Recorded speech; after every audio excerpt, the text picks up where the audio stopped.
बच्चों, कनेक्टेड में आपका स्वागत है। बच्चों, आज हम पढ़ेंगे पाठ लोकतंत्र क्या, लोकतंत्र क्यों। इस पाठ में हम निम्नलिखित विषयों की जानकारी प्राप्त करेंगे।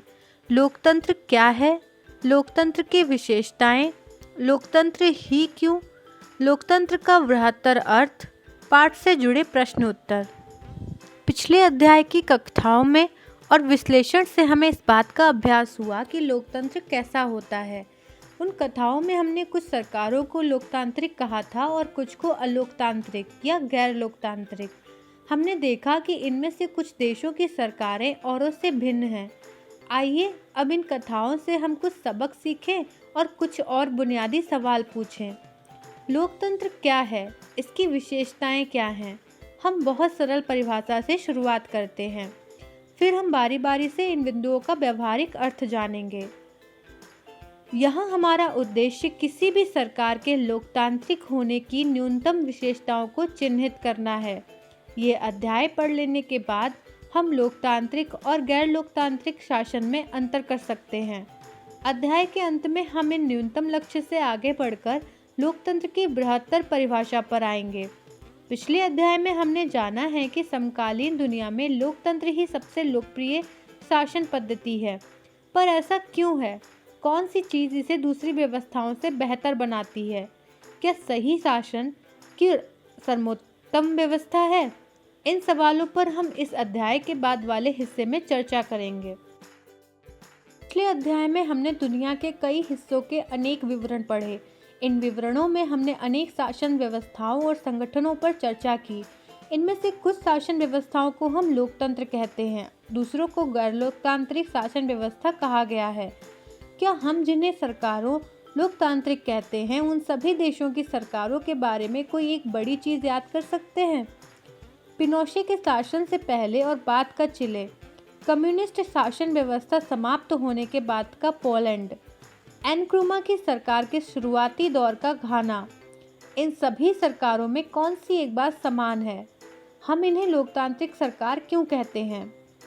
पिनोशे के दौर वाले चिले, कम्युनिस्ट शासन व्यवस्था वाले पोलैंड और घाना में एनक्रुमा के बाद वाले शासनकाल में इनमें से क्या अंतर है?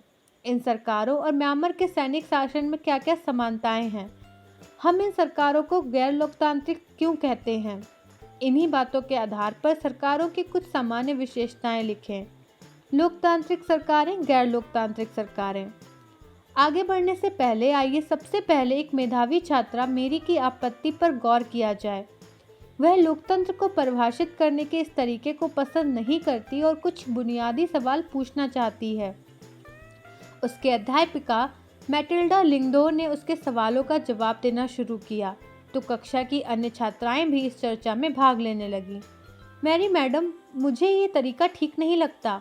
एक अध्याय तो किस्सों और लोकतांत्रिक व्यवस्थाओं की चर्चा में लगा दिया और अब आकर हम लोकतंत्र का मतलब जानने की कोशिश कर रहे हैं। मेरे कहने का मतलब है कि इस काम को ही पहले करना था और पहले अध्याय वाली पढ़ाई अब। क्या ऐसा ठीक नहीं होता? लिख दो मैडम, तुम्हारी बातों में दम है, पर क्या हम अपने सामान्य जीवन में भी ऐसा ही नहीं करते? क्या हम कलम, बरसात या प्रेम जैसे शब्दों का प्रयोग करने के पहले इनकी परिभाषा स्पष्ट करना जरूरी मानते हैं? जरा सोचो, क्या हमारे पास इन शब्दों की बहुत स्पष्ट और सर्वमान्य परिभाषा है? शब्दों का उपयोग करके ही हम उनका अर्थ जानते हैं। मैरी, फिर परिभाषा की जरूरत नहीं क्यों है? लिख दो मैडम, हमें परिभाषा की ज़रूरत तभी पड़ती है जब हम किसी शब्द का उपयोग करने में परेशानी होती है। हमें बारिश की ज़रूरत तभी होती है जब हमें बूंदाबांदी और बादल फटने जैसी स्थिति और सामान्य बरसात में फ़र्क करना हो। लोकतंत्र पर भी यही बात लागू होती है। हमें इसके लिए भी स्पष्ट परिभाषा की ज़रूरत है, क्योंकि लोग इस शब्द का प्रयोग अलग अलग अर्थों के लिए करते हैं। बहुत अलग अलग तरह की सरकारें भी खुद को लोकतांत्रिक भी कहती हैं। दिव्यांग, लेकिन हमें परिभाषा बनाने की ज़रूरत ही क्या है? एक दिन आपने हमें अब्राहम लिंकन का एक वाक्य सुनाया था, लोगों के लिए लोगों क्या और लोगों के द्वारा चलने वाली शासन व्यवस्था ही लोकतंत्र है। मेघालय में हम स्वयं पर राज करते रहे हैं, हमें इसमें बदलाव करने की क्या ज़रूरत है? लिख दो मैडम, मैं ये नहीं कहती कि इसमें बदलाव करने की ज़रूरत है। मुझे भी ये परिभाषा बहुत सुंदर लगती है। जब तक हम इस मसले पर खुद से विचार न करें, तब तक यह तय करना मुश्किल होगा कि लोकतंत्र की यही सर्वोत्तम परिभाषा है। हमें किसी चीज़ को सिर्फ इसी आधार पर स्वीकार नहीं कर लेना चाहिए कि बहुत नामी गिरमी आदमी ने उसके लिए बहुत कुछ अच्छा कहा है, ये सभी लोग उसे सही मानते हैं। योलांदा, क्या मैं कुछ कह सकती हूँ? हमें कोई परिभाषा तलाशने की ज़रूरत नहीं है। मैंने कहीं पढ़ा है कि डेमोक्रेसी यूनानी शब्द डेमोक्रेशिया से बना है। यूनानी में डेमोस का अर्थ होता है लोग और क्रेशिया का अर्थ होता है शासन। इस प्रकार डेमोक्रेसी अर्थात लोकतंत्र का अर्थ है लोगों का शासन।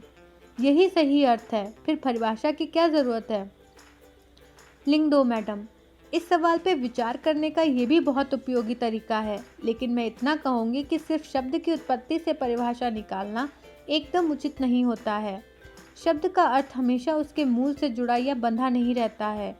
समय और उपयोग के साथ उसका अर्थ बदलता भी रहता है। अब कंप्यूटर को ही ले लो।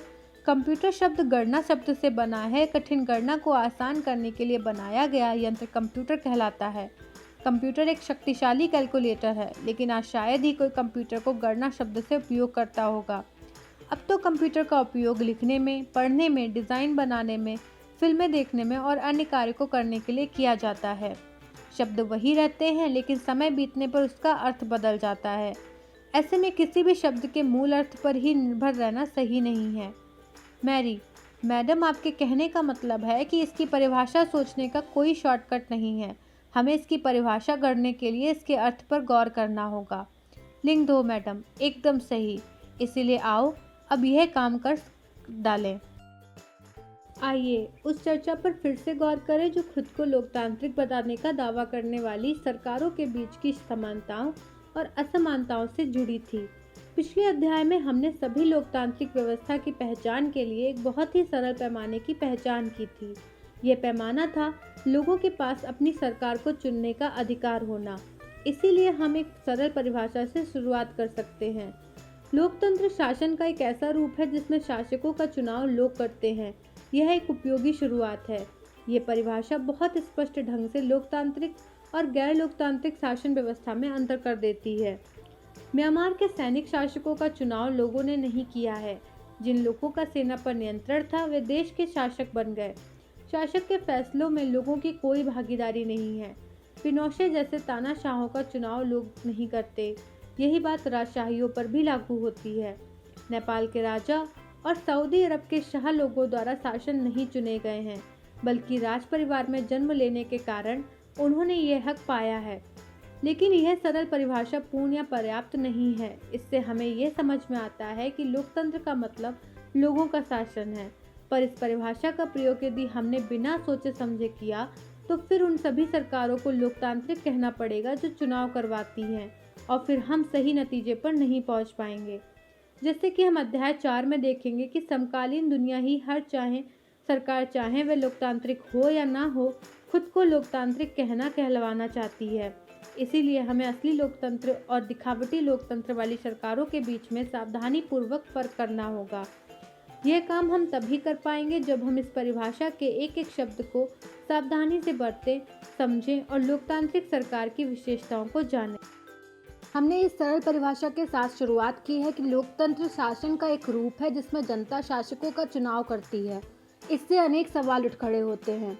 इस परिभाषा के अनुसार शासक कौन है? किसकी सरकार को लोकतांत्रिक कहे जाने के लिए उसके किन अधिकारियों का चुनाव होना आवश्यक है? लोकतंत्र में वह कौन से फैसले हैं जो बिना चुने हुए अधिकारी भी ले सकते हैं? किस तरह के चुनाव को लोकतंत्र चुनाव कहते हैं? किसी चुनाव को लोकतांत्रिक कहने के लिए किन शर्तों को पूरा किया जाना जरूरी है? कौन लोग शासकों का चुनाव कर सकते हैं या खुद शासक चुने जा सकते हैं? क्या इसके प्रत्येक नागरिक को बराबरी की हैसियत से भाग लेना जरूरी है?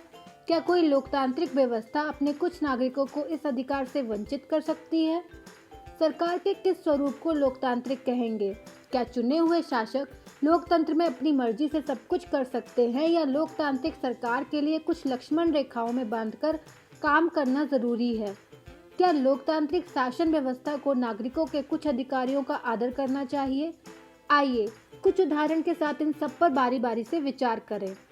पाकिस्तान में जनरल परवेज मुशर्रफ ने अक्टूबर 1999 में सैनिक तख्ता पलट की अगुवाई की। उन्होंने लोकतांत्रिक ढंग से चुनी हुई सरकार को उखाड़ फेंका और खुद को देश का मुख्य कार्यकारी घोषित किया। बाद में उन्होंने खुद को राष्ट्रपति घोषित किया और 22 में एक जन्म संग्रह कराकर अपना कार्यकाल 5 साल के लिए बनवा लिया। पाकिस्तानी मीडिया, मानवाधिकार संगठनों और लोकतंत्र के लिए काम करने वालों ने आरोप लगाया कि जनमत संग्रह एक धोखाधड़ी है और इसमें बड़े पैमाने पर गड़बड़ी की गई है। अगस्त 22 में उन्होंने लीगल फ्रेमवर्क ऑर्डर के जरिए पाकिस्तान के संविधान को बदल डाला। इस अवसर के अनुसार राष्ट्रपति राष्ट्रीय और प्रांतीय असेंबली को भी भंग कर सकता है। मंत्रिपरिषद के कामकाज पर एक राष्ट्रीय सुरक्षा परिषद की निगरानी रखती है, जिसके ज़्यादातर सदस्य फौजी अधिकारी हैं। इस कानून के पास हो जाने के बाद राष्ट्रीय और प्रांतीय असेंबलियों के लिए चुनाव कराया गया। इस प्रकार पाकिस्तान में चुनाव भी हुए। चुने हुए प्रतिनिधियों को कुछ अधिकार भी मिले, लेकिन सर्वोच्च सत्ता सेना के अधिकारियों और जनरल मुशर्रफ के पास है। स्पष्ट है कि जनरल मुशर्रफ के शासन वाले पाकिस्तानी को लोकतंत्र न कहने के लिए अनेक ठोस कारण हैं, लेकिन यहाँ सिर्फ एक कारण पर ही चर्चा करते हैं। क्या हम कह सकते हैं कि पाकिस्तान के लोगों ने अपने शासकों का चुनाव किया है? हम ऐसा नहीं कह सकते। लोगों ने राष्ट्रीय और प्रांतीय असेंबली के लिए अपने प्रतिनिधियों का चुनाव किया है, लेकिन चुने हुए प्रतिनिधि वास्तविक शासक नहीं हैं। वह अंतिम फैसला नहीं कर सकते। अंतिम फैसला सेना के अधिकारियों और जनरल मुशर्रफ के हाथ में है, जो जनता द्वारा नहीं चुने गए हैं। ऐसा तानाशाही और राजशाही वाली अनेक शासन व्यवस्थाओं में होता है। वहां औपचारिक रूप से चुनी हुई सांसद और सरकार होती है, पर असली सत्ता लोगों के हाथ में होती है, जिन्हें जनता नहीं चुनती। पिछले अध्याय में हमने पोलैंड के कम्युनिस्ट शासन के समय में सोवियत संघ और समकालीन इराक में अमेरिका की भूमिका के बारे में पढ़ा। ऐसे मामलों में असली ताकत विदेशी शक्तियों के हाथ में रहती है, न कि चुने हुए प्रतिनिधियों के हाथ में। इसे लोगों का शासन नहीं कहा जा सकता। इससे हम लोकतांत्रिक शासन व्यवस्था की पहली विशेषता पर पहुंचते हैं। लोकतंत्र में अंतिम निर्णय लेने की शक्ति लोगों द्वारा चुने गए प्रतिनिधियों के पास ही होनी चाहिए। चीन के सांसद को कवांगो रेमिन दाइबियाओ दाहुई कहते हैं। चीन की सांसद के लिए प्रति 5 वर्ष बाद नियमित रूप से चुनाव होते हैं। इस सांसद को देश का राष्ट्रपति नियुक्त करने का अधिकार है। इसमें पूरे चीन से करीब 3 सदस्य आते हैं। कुछ सदस्यों का चुनाव सेना भी करती है। चुनाव लड़ने से पहले सभी उम्मीदवारों को चीनी कम्युनिस्ट पार्टी से मंजूरी लेनी होती है। 22 दिन में हुए चुनाव के कम्युनिस्ट पार्टी और उससे संबंधित कुछ छोटी पार्टियों के सदस्यों को ही चुनाव लड़ने की अनुमति मिली। सरकार सदा कम्युनिस्ट पार्टी की ही बनती है। 193 में आज़ाद होने के बाद से मेक्सिको में हर 6 वर्ष बाद राष्ट्रपति चुनने के लिए चुनाव किए जाते थे। देश में कभी भी फौज शासन या तानाशाही नहीं आई, लेकिन सन 2000 तक हर चुनाव में PRI नाम की एक पार्टी को ही जीत मिलती थी। विपक्षी दल चुनाव में हिस्सा लेते थे, पर कभी भी उन्हें जीत हासिल नहीं होती थी। चुनाव में तरह तरह के हथकंडे अपनाकर हर हाल में जीत हासिल करने के लिए PRI कुख्यात थी। सरकारी दफ्तरों में काम करने वाले सभी लोगों के लिए पार्टी की बैठकों में जाना अनिवार्य था। सरकारी स्कूलों के अध्यापक अपने छात्र छात्राओं के माँ बाप से PRI के लिए वोट देने को कहते थे। मीडिया भी जब तक विपक्षी दलों की आलोचना करने के अलावा उनकी गतिविधियों को नज़रअंदाज ही करती थी। कई बार एकदम अंतिम क्षणों में मतदान केंद्रों को एक जगह से हटाकर दूसरी जगह कर दिया जाता था, जिससे अनेक लोग वोट ही नहीं डाल पाते थे। PRI अपने उम्मीदवारों के चुनाव अभियान पर काफ़ी पैसे खर्च करती थी। क्या हम ऊपर वर्णित चुनावों को लोगों द्वारा अपने सांसद चुनने का उदाहरण मान सकते हैं? इन उदाहरणों को पढ़ने के बाद तो यही लगता है कि हम ऐसा नहीं कह सकते। यहाँ काफ़ी सारी समस्याएं हैं। चीन के चुनाव में लोगों के सामने कोई वास्तविक और गंभीर विकल्प ही नहीं होता। लोगों को शासक दल या उसके द्वारा स्वीकृत उम्मीदवारों को ही वोट देना होता है। क्या हम इसे मनपसंद चुनाव कह सकते हैं? मेक्सिको के मामले में ऐसा लगता है कि कहने को विकल्प होते हुए भी असल में वहां की जनता के पास कोई दूसरा विकल्प ना था। किसी भी तरह वहां शासक दल को पराजित नहीं किया जा सकता, लोगों के चाहने पर भी नहीं। वहां हुए चुनाव निष्पक्ष नहीं थे। इस प्रकार अब हम लोकतंत्र की अपनी समझ में एक अन्य विशेषता या गुण को जोड़ सकते हैं। लोकतंत्र के लिए सिर्फ चुनाव कराना ही पर्याप्त नहीं होता। चुनाव में एक से ज़्यादा असली राजनीतिक विकल्पों के बीच चुनने की स्थिति भी होनी चाहिए। लोगों के पास यह विकल्प रहना चाहिए कि वे चाहें तो शासक दल को गद्दी से उतार दें। इस प्रकार लोकतंत्र निष्पक्ष और स्वतंत्र चुनाव पर आधारित होना चाहिए, ताकि सत्ता में बैठे लोगों के लिए जीत हार के समान अवसर हों। लोकतांत्रिक चुनाव के बारे में हम अध्याय 4 में और बातें करेंगे। पिछले अध्याय में हमने पढ़ा है कि किस तरह लोकतंत्र के लिए होने वाला संघर्ष सार्वभौम वयस्क मताधिकार के साथ जुड़ा था। अब इस सिद्धांत को लगभग पूरी दुनिया ने मान लिया गया है, पर किसी व्यक्ति को मतदान के समान अधिकार से वंचित करने के उदाहरण भी कम नहीं हैं। सऊदी अरब में औरतों को वोट देने का अधिकार नहीं है। एस्टोनिया ने अपने यहाँ नागरिकता के नियम कुछ इस तरह से बनाए हैं कि रूसी अल्पसंख्यक समाज के लोगों को मतदान का अधिकार हासिल करने में मुश्किल होती है।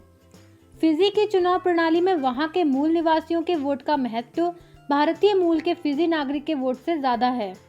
लोकतंत्र राजनीतिक समानता के बुनियाद सिद्धांत पर आधारित है। इस प्रकार हम लोकतंत्र की तीसरी विशेषता को जान लेते हैं। लोकतंत्र में हर बार एक नागरिक को एक वोट होना चाहिए और हर वोट का एक समान मूल्य होना चाहिए। अध्याय 4 में हम इस बारे में ज़्यादा विस्तार से पढ़ेंगे। जिम्बाब्वे को 1998 में अल्पसंख्यक गोरों के शासन से मुक्ति मिली। उसके बाद देश पर जानु पीएफ दल का राज है, जिसने देश के स्वतंत्रता संघर्ष की अगुवाई की थी। इसके नेता रॉबर्ट मुगाबे आज़ादी के बाद से ही शासन कर रहे हैं। चुनाव नियमित रूप से होते हैं और सदा जानु पीएफ दल ही जीतता है। राष्ट्रपति मुगाबे कम लोकप्रिय नहीं हैं, पर वह चुनाव में गलत तरीके भी अपनाते हैं। आज़ादी के बाद से उनकी सरकार ने कई बार संविधान में बदलाव करके राष्ट्रपति के अधिकारों में वृद्धि की है और उसकी जवाबदेही को कम किया है। विपक्षी दलों के कार्यकर्ताओं को परेशान किया जाता है और उनकी सभाओं में गड़बड़ कराई जाती है। सरकार विरोधी प्रशासन और आंदोलनों को गैरकानूनी घोषित कर दिया गया है। एक ऐसा कानून भी है जो राष्ट्रपति की आलोचना के अधिकार को सीमित करता है। टेलीविजन और रेडियो पर सरकारी नियंत्रण है और पर सिर्फ शासक दल के विचार से ही प्रसारित होते हैं। अखबार स्वतंत्र है, पर सरकार की आलोचना करने वाले पत्रकारों को परेशान किया जाता है। सरकार ने कुछ ऐसे अदालती फैसलों की परवाह नहीं की जो उसके खिलाफ किए जाते थे और उसने जजों पर दबाव भी डाला। जिम्बाब्वे का उदाहरण बताता है कि शासकों के लिए बार बार जनादेश पाना लोकतंत्र की एक ज़रूरत है, पर इतना ही पर्याप्त नहीं है। लोकप्रिय नेता भी अलोकतांत्रिक हो सकते हैं। लोकप्रिय नेता भी तानाशाह हो सकते हैं। अगर हम लोकतंत्र को परखना चाहते हैं तो चुनाव पर नज़र डालना ज़रूरी है, पर उतना ही ज़रूरी है कि चुनाव के पहले और बाद की स्थितियों पर भी नज़र डाली जाए। चुनाव के पहले सत्ता पक्ष के विरोधी समूहों में कामकाज समेत सभी तरह की राजनीतिक गतिविधियों के लिए पर्याप्त गुंजाइश रहनी चाहिए। इसके लिए ज़रूरी है कि सरकार नागरिकों के कुछ बुनियादी अधिकारों का आदर करें। उनको सोचने की, अपनी राय बनाने की, सार्वजनिक रूप से अपने विचार व्यक्त करने की, संगठन बनाने की, विरोध करने और अन्य राजनीतिक गतिविधियां करने की स्वतंत्रता होनी चाहिए। कानून की नज़र में सभी लोगों की समानता होनी चाहिए। इन अधिकारों की रक्षा स्वतंत्र न्यायपालिका को करनी चाहिए, जिसके आदेशों का पालन सब लोग करते हैं। अधिकारों के बारे में हम अधिक विस्तार से अध्याय 6 में पढ़ेंगे। इसी प्रकार कुछ दूसरी शर्तें हैं जो चुनाव के बाद सरकार चलाने के तौर तरीके पर लागू होती हैं। एक लोकतांत्रिक सरकार सिर्फ इस कारण से मनमानी नहीं कर सकती कि उसने चुनाव जीता है। उसे भी कुछ बुनियादी और तरीकों का पालन करना होता है।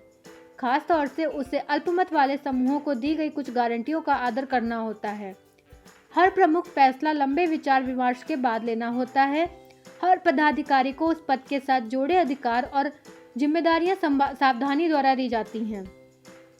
ये सभी न सिर्फ जनता के प्रति उत्तरदायी हैं, बल्कि अन्य स्वतंत्र अधिकारियों के प्रति भी उनकी जवाबदेही होती है। इसके बारे में हम ज़्यादा विस्तार से अध्याय 5 में पढ़ेंगे। इस प्रकार हम लोकतंत्र की चौथी और अंतिम विशेषता को रेखांकित कर सकते हैं। एक लोकतांत्रिक सरकार संवैधानिक कानूनों और नागरिक अधिकारों द्वारा खींची लक्ष्मण रेखाओं के भीतर ही काम करती है। आइए अब तक हुई चर्चा को समेटें। हमने लोकतंत्र की इस सरल सी परिभाषा से बात शुरू की थी कि लोकतंत्र सरकार का एक ऐसा रूप है जिसमें शासकों का चुनाव लोग करते हैं। हमने पाया कि जब तक हम इसके कुछ प्रमुख शब्दों के बारे में और स्पष्ट न हो जाएं, ये परिभाषा पर्याप्त नहीं है।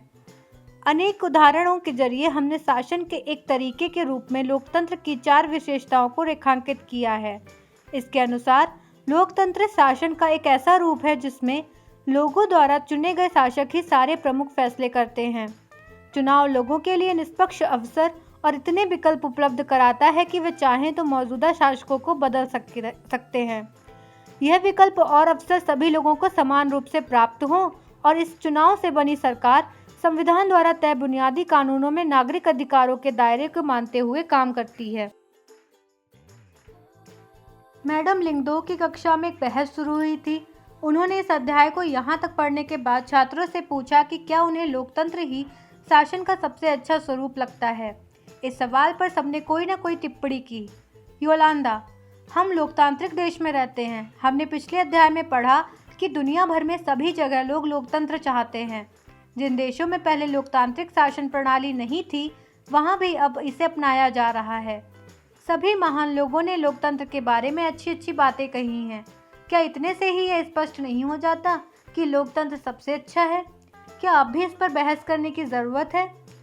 तंकिनी, लेकिन लिंगदो मैडम ने तो ये कहा था कि हमें किसी चीज़ को सिर्फ इसलिए नहीं मान लेना चाहिए कि बाकी सब ने उसे मान लिया है। क्या ऐसा नहीं हो सकता कि बाकी सब लोग गलत रास्ते पर जा रहे हों? जेनी, हाँ, ये गलत रास्ता ही है। लोकतंत्र ने हमारे देश को क्या दे दिया है? आधी सदी से ज़्यादा समय से लोकतंत्र है और तब भी देश में इतनी अधिक गरीबी है। दिव्यांग, लेकिन लोकतंत्र इसमें क्या कर सकता है? क्या हमारे यहाँ लोकतंत्र के कारण गरीबी है या फिर लोकतंत्र होने के बावजूद भी गरीबी? जेनी, जो भी हो, इससे क्या फ़र्क पड़ता है? मुद्दा ये है कि हम इसे शासन या सर्वश्रेष्ठ रूप में नहीं मान सकते।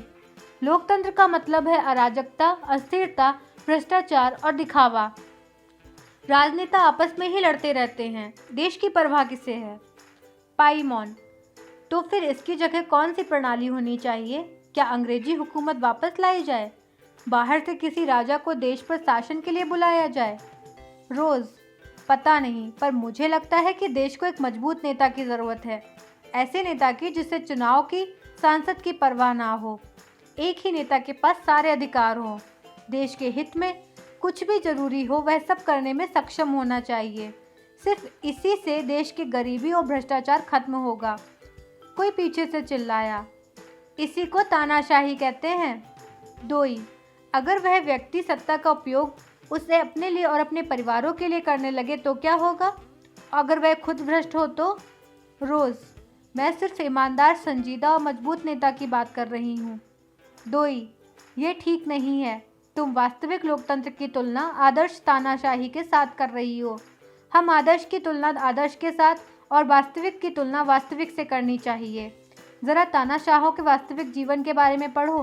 वे सबसे ज़्यादा भ्रष्ट, स्वार्थी और क्रूर होते हैं। होता सिर्फ ये है कि हमें उनके बारे में जानकारियाँ उपलब्ध नहीं हो पाती और सबसे बड़ी गड़बड़ तो यह है कि आप उन्हें सत्ता से हटा भी नहीं सकते। नेतृत्व परिवर्तन होता है। कई बार बड़े फैसलों और सरकार की कार्यकुशलता पर भी इसका बुरा असर होता है। इन तर्कों से ये लगता है कि हम लोकतंत्र को जो रूप देखते हैं वह सरकार का आदर्श स्वरूप नहीं हो सकता। पर वास्तविक जीवन में हमारे सामने यह सवाल नहीं होता। वहाँ सवाल होता है कि क्या हमारे पास सरकार के स्वरूपों के जो विकल्प उपलब्ध हैं उनमें लोकतंत्र किसी भी दूसरे से बेहतर है? चीन में 1958-61 के दौरान पड़ा अकाल विश्व इतिहास का अब तक ज्ञात सबसे भयावह अकाल था। इसमें करीब 3 करोड़ लोग भूख से मरे। उन दिनों भारत की आर्थिक स्थिति चीन से कोई ज़्यादा अच्छी नहीं थी। फिर भी भारत में चीन के समान अकाल और भुखमरी की स्थिति नहीं आई। अर्थशास्त्रियों का मानना है कि ऐसा दोनों देशों की सरकारी नीतियों के कारण हुआ। भारत ने लोकतांत्रिक व्यवस्था होने से भारत सरकार ने खाद्य सुरक्षा के मामले में जिस तरह के काम किए हैं वैसा करने की ज़रूरत चीन सरकार ने महसूस नहीं की। अर्थशास्त्रियों का ये भी कहना है कि किसी भी स्वतंत्र और लोकतांत्रिक देश में कभी भी बड़ा अकाल और भुखमरी नहीं हुई है। अगर चीन में भी बहुदलीय चुनाव व्यवस्था होती, विपक्षी दल होता और सरकार की आलोचना होती, विपक्षी दल होता और सरकार की आलोचना करने वाले स्वतंत्र मीडिया होती तो इतने सारे लोग भूख से नहीं मर सकते थे। यह उदाहरण लोकतंत्र को सर्वश्रेष्ठ शासन पद्धति बनाने वाली विशेषताओं में से एक को बहुत स्पष्ट ढंग से सामने लाता है। लोगों की ज़रूरत के अनुरूप आचरण करने के मामलों में लोकतांत्रिक शासन प्रणाली किसी भी अन्य प्रणाली से बेहतर है। गैर लोकतांत्रिक सरकार लोगों की ज़रूरतों पर ध्यान दे भी सकती हैं और नहीं भी, और यह जब सरकार चलाने की मर्जी पर निर्भर करेगा।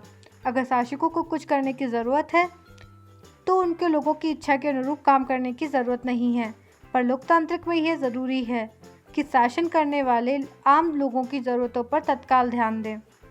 लोकतांत्रिक शासन पद्धति दूसरों से बेहतर है क्योंकि ये शासन का अधिक जवाबदेही वाला स्वरूप है।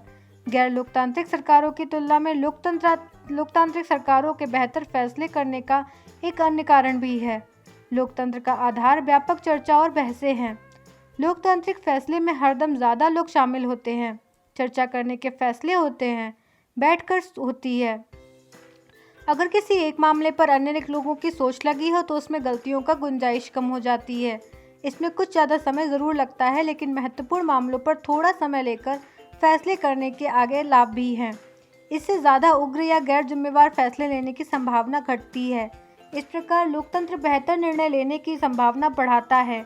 इसी से जुड़ा तीसरा तर्क भी है, लोकतंत्र मतभेदों और टकरावों को संभालने का तरीका उपलब्ध कराता है। किसी भी समाज के लोगों के हितों और विचारों में अंतर होना है।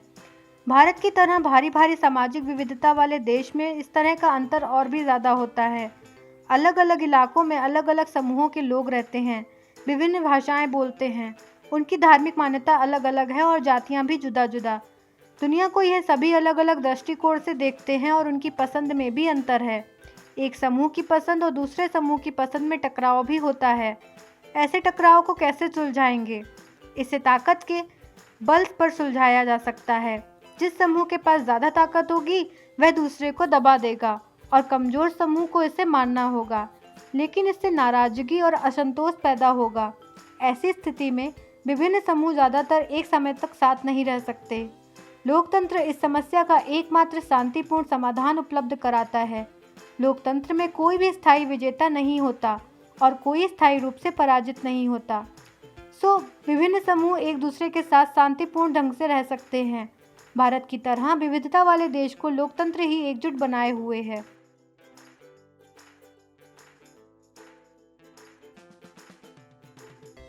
बेहतर सरकार और सामाजिक जीवन पर प्रभाव के हिसाब से यह तीन तर्क लोकतंत्र को काफ़ी मजबूत साबित करते हैं, लेकिन लोकतंत्र के पक्ष में सबसे मजबूत तर्क उससे बनने वाली सरकार के कामकाज से जुड़ा हुआ नहीं है। यह तर्क लोकतंत्र और नागरिकों के रिश्ते का है। लोकतंत्र में नागरिकों की जो हैसियत होती है वह किसी और व्यवस्था में नहीं होती। अगर इस व्यवस्था में बेहतर फैसले लेने और उत्तरदायी सरकार चलाने का काम ना भी हो तब भी यह दूसरों से बेहतर है। लोकतंत्र नागरिकों का सम्मान बढ़ाता है। लोकतंत्र राजनीतिक समानता के सिद्धांत पर आधारित है। यहाँ सबसे गरीब और अनपढ़ को भी वही दर्जा प्राप्त है जो अमीर और पढ़े लिखों को है।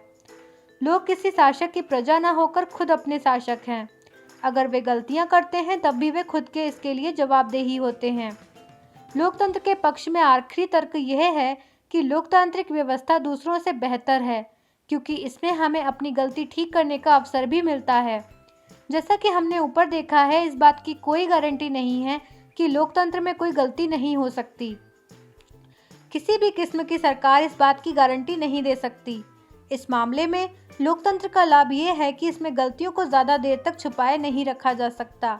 इन गलतियों पर सार्वजनिक चर्चा की गुंजाइश लोकतंत्र में है और फिर इनमें सुधार करने की गुंजाइश भी है। इसका मतलब यह है कि या तो शासक समूह अपना फैसला बदलने या शासक समूह को ही बदला जा सकता है। गैर लोकतांत्रिक सरकारों में ऐसा नहीं किया जा सकता। चलें इस चर्चा को समेटें। लोकतंत्र हमें सब चीज़ नहीं दे सकता और ना ही यह सभी समस्याओं का समाधान है, लेकिन यह साफ तौर पर उन सभी दूसरी व्यवस्थाओं से बेहतर है जिन्हें हम जानते हैं और दुनिया के लोगों को जितना अनुभव है। क्या अच्छे फैसलों के लिए बेहतर अवसर उपलब्ध कराता है। इसमें लोगों की इच्छाओं का सम्मान किए जाने की ज़्यादा संभावना है और इसमें अलग अलग तरह के लोग ज़्यादा बेहतर ढंग के साथ रह सकते हैं। अगर यह इनमें से कुछ काम करने में असफल होता है तब भी इनमें गलती सुधारने की संभावना है और इसमें सभी नागरिकों को ज़्यादा सम्मान मिलता है। इसी वजह से लोकतंत्र को सबसे अच्छी शासन व्यवस्था माना जाता है। इस अध्याय में हमने लोकतंत्र की एक सीमित और विवरणात्मक शैली में चर्चा की। हमने शासन के एक स्वरूप के तौर पर लोकतंत्र को समझा। लोकतंत्र की इस प्रकार की व्याख्या हमें उन न्यूनतम विशेषताओं या गुणों की पहचान कराती है जो लोकतंत्र की जरूरत है। हमारे समय में लोकतंत्र का सबसे आम रूप है प्रतिनिधित्व वाला लोकतंत्र का। हम जिस देशों में लोकतंत्र होने की बात करते हैं वहाँ सभी लोग शासन नहीं चलाते।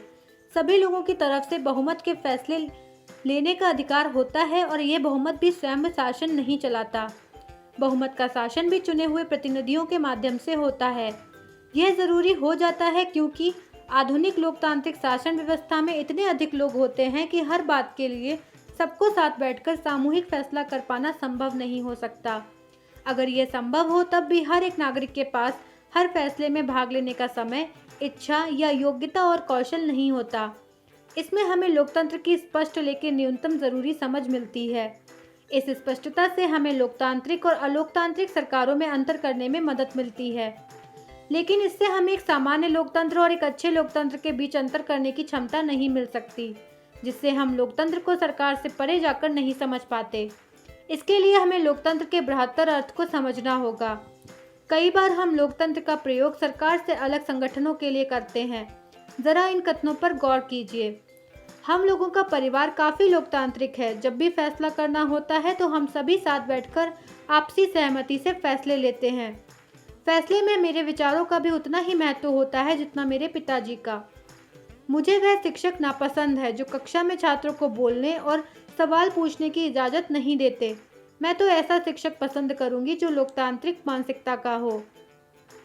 एक नेता और उसके परिवार के लोग इस पार्टी के सारे फैसले करते हैं। वे क्या लोकतंत्र की बात करेंगे? लोकतंत्र शब्द का इस तरह का प्रयोग फैसले लेने के उसके बुनियादी तरीकों को उजागर करता है।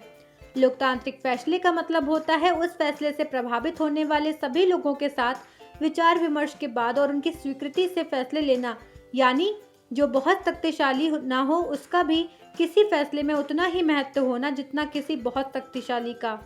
यह बात सरकार या परिवार पर भी लागू होती है और किसी अन्य संगठन पर भी। इस प्रकार लोकतंत्र एक ऐसा सिद्धांत है जिसका प्रयोग जीवन के किसी भी क्षेत्र में हो सकता है। कई बार हम लोकतंत्र शब्द का प्रयोग किसी मौजूदा सरकार के लिए नहीं करके कुछ आदर्शों के लिए करते हैं। इन्हें पाने का प्रयास सभी लोकतांत्रिक शासनों को जरूर करना चाहिए। इस देश में वास्तविक लोकतंत्र तभी आएगा जब किसी को भी भूखे पेट सोने की जरूरत नहीं रहेगी। लोकतंत्र में प्रत्येक नागरिक को फैसला लेने में समान भूमिका निभानी चाहिए। इसके लिए वोट के समान अधिकार भर की जरूरत नहीं है। हर नागरिक को इसके लिए सूचना की समान उपलब्धता, बुनियादी शिक्षा, बुनियादी संसाधन और पक्की निष्ठा होनी चाहिए। अगर हम इन आदर्श पैमानों के आधार पर आज की शासन व्यवस्थाओं को परखें तो लगेगा कि दुनिया में कहीं भी लोकतंत्र नहीं है। फिर भी आदर्श के रूप में लोकतंत्र की हमारी समझदारी हमें बार बार यह याद दिलाती है कि हम लोकतंत्र को इतना महत्व क्यों देते हैं। इससे हमें मौजूदा लोकतांत्रिक व्यवस्थाओं को परखने और उनकी कमजोरियों की पहचान करने में मदद मिलती है। इससे हमें न्यूनतम या कामचलाऊ लोकतंत्र और अच्छे लोकतंत्र के बीच का अंतर समझने में मदद मिलती है। इस किताब से हमें लोकतंत्र की व्यापक अवधारणा पर ज़्यादा बातें नहीं की हैं। हमने सिर्फ शासन के एक तरीके रूप में लोकतंत्र के कुछ बुनियादी संस्थागत स्वरूप की चर्चा की है। अगले साल आप लोकतांत्रिक समाज और अपने लोकतंत्र के मूल्यांकन के तरीके के बारे में ज़्यादा बातें जानेंगे। इस समय हमें सिर्फ इतना याद कर लेना ज़रूरी है कि लोकतंत्र जीवन के अनेक पहलुओं में प्रासंगिक है और लोकतंत्र कई रूप ग्रहण कर सकता है। समानता के आधार पर चर्चा और विचार विमर्श के बुनियादी सिद्धांत को माना जाए तो लोकतांत्रिक ढंग का फैसला भी कई तरह का हो सकता है। आज की दुनिया में लोकतांत्रिक शासन व्यवस्था का सबसे आम रूप है लोगों द्वारा चुने गए प्रतिनिधियों के मध्य में शासन चलाना। इसके बारे में हम अध्याय 4 में ज़्यादा विस्तार से पढ़ेंगे। लेकिन जब समुदाय छोटा हो तब लोकतांत्रिक फैसले लेने के दूसरे तरीके भी अपनाए जा सकते हैं। फिर तो सभी लोग के साथ बैठकर सीधे वही फैसले कर सकते हैं। किसी गांव की ग्राम सभा को इसी तरह काम करना चाहिए। क्या आप लोकतांत्रिक फैसले के कुछ और तरीकों की कल्पना कर सकते हैं?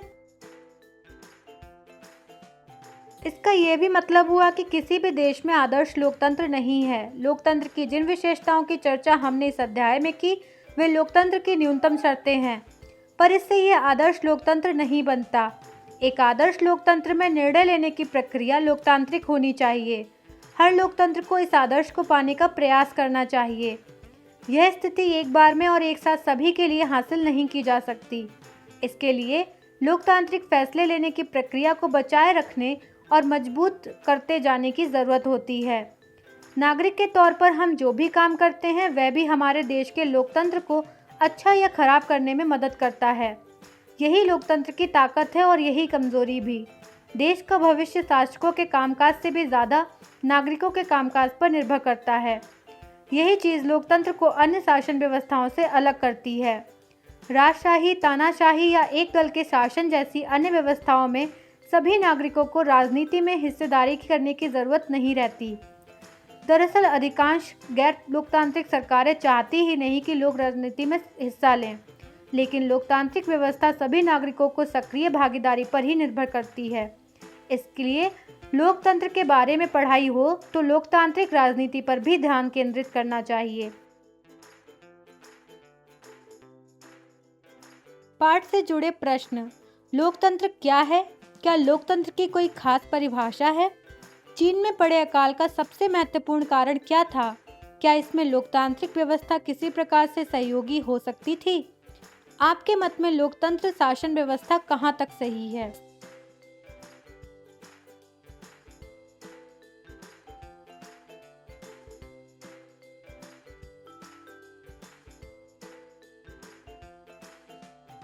लोकतंत्र को एक छोटे से वाक्य लोगों के लिए लोगों का और लोगों के द्वारा से समझा जा सकता है, परंतु लोकतंत्र की कोई स्पष्ट परिभाषा सामने नहीं है।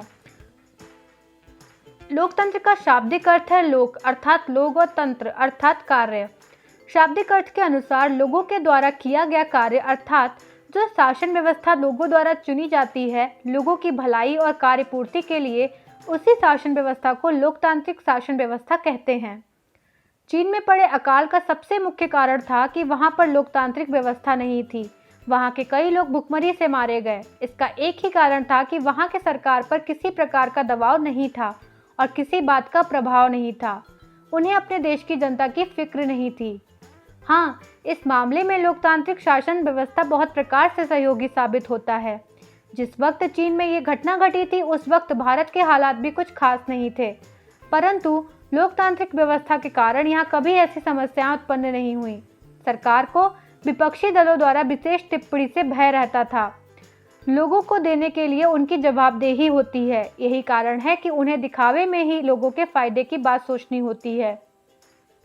मेरे ख्याल से लोकतंत्र शासन व्यवस्था हर तरह से सही है। लोकतांत्रिक शासन व्यवस्था अन्य राजनीतिक शासन व्यवस्था से हर प्रकार उत्तम है। इसमें जनता को अपनी इच्छा अनुसार वैकल्पिक शासकों में से उचित शासक को चुनने का अवसर मिलता है जो उनकी भलाई कर सके, और शासकों को भी अपनी की हुई गलती को सुधारने का अवसर प्राप्त होता है।